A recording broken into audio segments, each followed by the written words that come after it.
All right, we're back on Open Line on a Thursday night. Final full segment here with Professor Thomas Schwartz from Vanderbilt University, who has agreed to join us. I want to get right to Angelique, who's been holding patiently on line one. Hi, Angelique.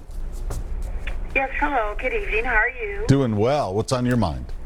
I was very happy about the Democrat convention. I was very pleased with the speakers. Mm-hmm. But I will say that I have been praying for the nation. Mm-hmm. And I will say that I'm going to be honest and open. Donald Trump is a racist, point blank.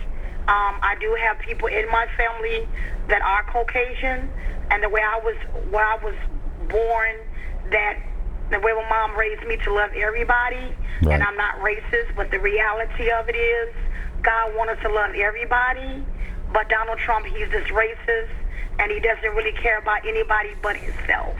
I'm just being honest. Angelique, let me ask you, Joe Biden's going to give his big speech tonight. What do you hope to hear from him?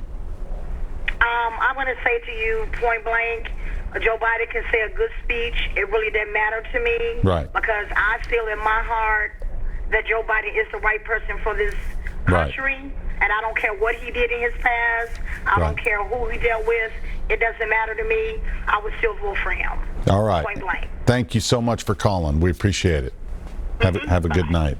Let's go back to the polls, Professor. Basic question is, can we trust them? Obviously, we know what happened 4 years ago. Most of the polls heading right into Election Day had Hillary Clinton ahead. Some of them had her, some of the pollsters, I should say, and predictions were that she could win big, and obviously that didn't happen. She won, as you mentioned, the popular vote, but he broke down the wall and won states like Wisconsin that were very surprising. Mm-hmm. You did mention, some of these polls, and I mentioned Real Clear Politics, a great website to go to because they have a running average. And there are some states where Biden has a pretty strong lead, but some of these other swing states where some polls have shown him within, maybe behind, but within the margin of error. There's also polls that show normally solid red states where maybe Trump doesn't have the support, like Texas, that he used to. Yeah. So how do we go about breaking down these polls? Well, the website does do a very good job of breaking them down by state. And if you look at it that way, what you do see is the Democrats have about 211, the Republicans have about 115, and there's a substantial chunk of undecided electoral votes. Right. But the Republicans would have to win about 75% of those to win the election because of the Democratic support base in California, New York, the East Coast, and then the West Coast states. And so the fact that Texas is close, the fact that Florida is leaning now, or at least in the polls, Biden has a lead there. Those are all devastating for the Republicans. They have to win Texas and Florida.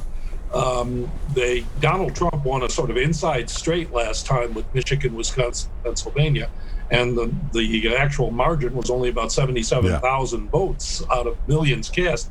So it's an uphill battle for President Trump, and it's not going to be easy. What do you think of his strategy this week of going to some of these battleground states during the Democratic National Convention? In the past, it was kind of another unwritten rule where the opposing party just kind of would go silent for the week and let the one party do their thing, and then we'd have our part, whatever. But not President Trump. He's in Pennsylvania, right near Scranton, Joe Biden's hometown, hammering away.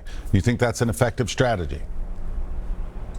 Well, it's worked for Trump. He's going to keep doing it. He's broken every norm, almost every norm of presidential behavior.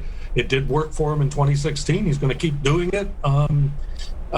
He has a master of dominating the news cycle and getting it coverage and attention.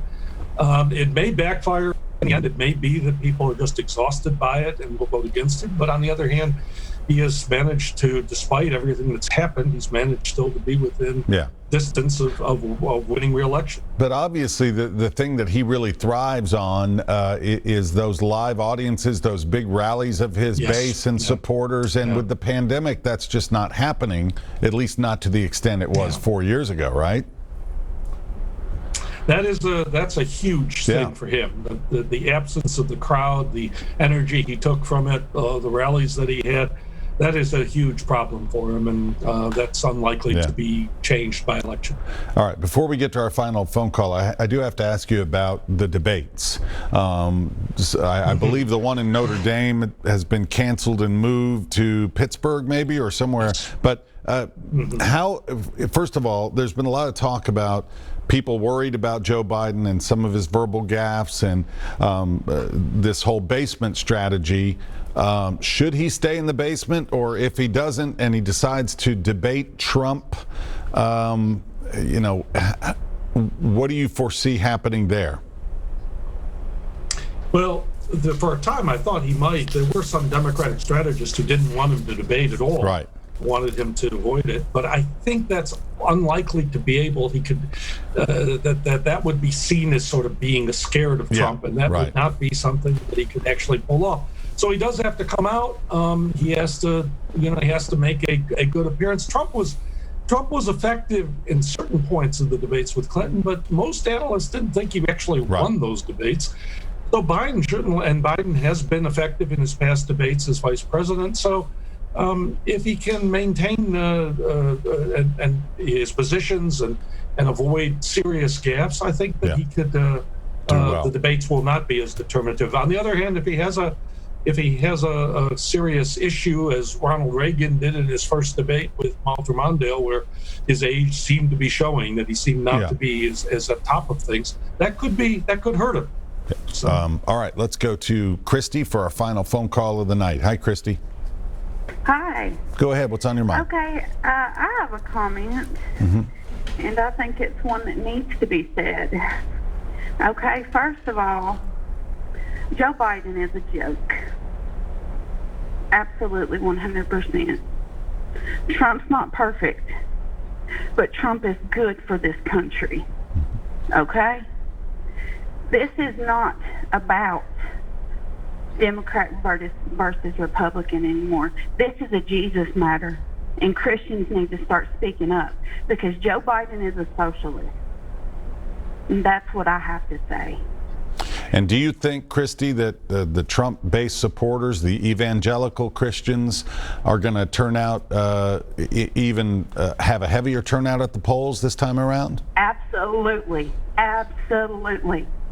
Okay. I am a Christian. I'm an American. I am not a racist. And I will be voting for Trump. Okay. Thank you for calling in. We appreciate it. Thank you. Have a good night. Sure. So, yeah, we hear a lot about the Democrats trying to get the vote out. And, Donald Trump's base is energized once again. And we talk a lot about the ground game, Professor. Who's organized? Who has the good ground game for Election Day, right?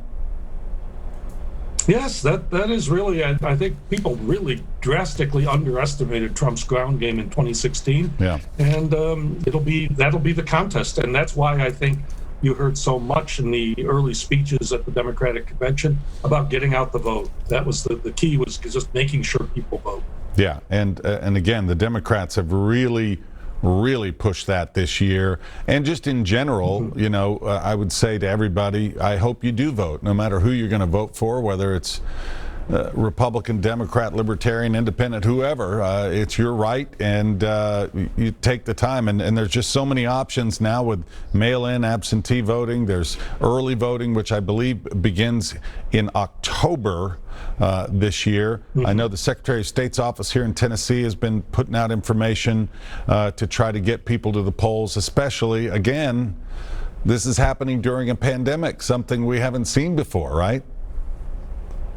Right, absolutely. No, and that's why so much of Michelle Obama's speech was actually about voting and just different ways of voting and being willing to stand in line, as she put it. So it is an interesting year in that regard.